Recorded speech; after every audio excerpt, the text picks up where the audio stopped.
మీ దగ్గర ఒక 24 లక్షలు ఉంటే ఏం చేస్తారు? కింద కామెంట్‌లో చెప్పండి. 24 లక్షలతో ఒక కార్ కొంటే ఏ కార్ కొంటారు? ఇది కూడా కామెంట్‌లో చెప్పండి. సో, అప్రాక్సిమేట్‌లీ 24 లక్షలకి ఏ కార్ వస్తుందో ఒకసారి చూసుకోండి. మహేంద్రలో ఎస్యూవీ 700 ఉంది. కార్ రాక్స్ అండ్ టాటాలో చూసుకుంటే టాటా సఫారీ ఉంది. హారియర్ ఉంది.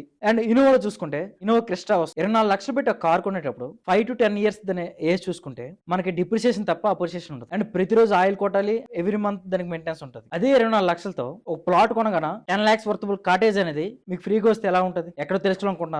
టీ హోమ్స్ ఇన్ఫ్రా వాళ్ళు యాదగిరిగుట్టలో వరంగల్ హైవేకి జస్ట్ 300 మీటర్స్ లో 45 ఎకర్స్ డిటిసిపి లేఅవుట్ అనేది వేయడం జరిగింది. అందులో ఇప్పుడు మన కాటేజ్ అనేది ఫ్రీగా ఇవ్వడం జరుగుతుంది. మీరు 150 స్క్వేర్ యార్డ్స్ పెట్టుకుంటే మనకి 10 లాక్స్ వర్తబుల్ కాటేజ్ అనేది ఫ్రీగా ఇవ్వడం జరుగుతుంది. మనకి 150 స్క్వేర్ యార్డ్స్ అనేది జస్ట్ 24 లాక్స్ అవుతుంది. సో ఇది మాత్రం కొన్ని బుకింగ్స్ వరకే ఫ్రీ ఇవ్వడం జరుగుతుంది. మీకు ఎవరికైనా సరే ఇన్వెస్ట్మెంట్ చేయాలనుకుంటే one of the best and best location అని నేను చెప్పగలను. సో ఇంకెవరైనా బుకింగ్ చేసుకోవాలనుకుంటే కింద నెంబర్ కి కాల్ చేయండి. ఇవి మాత్రం కొన్ని బుకింగ్స్ వరకే తీసుకుంటున్నారు. అక్కడ నుంచి ప్రతి కాటేజ్ కి 10 లాక్స్ అనేది ఛార్జ్ చేయబోతున్నారు. మీరు ఎవరైనా ఇన్వెస్ట్మెంట్ చేయాలనుకుంటే బెస్ట్ టైం. సో ఈ నెంబర్ కాల్ చేయండి. Thank you.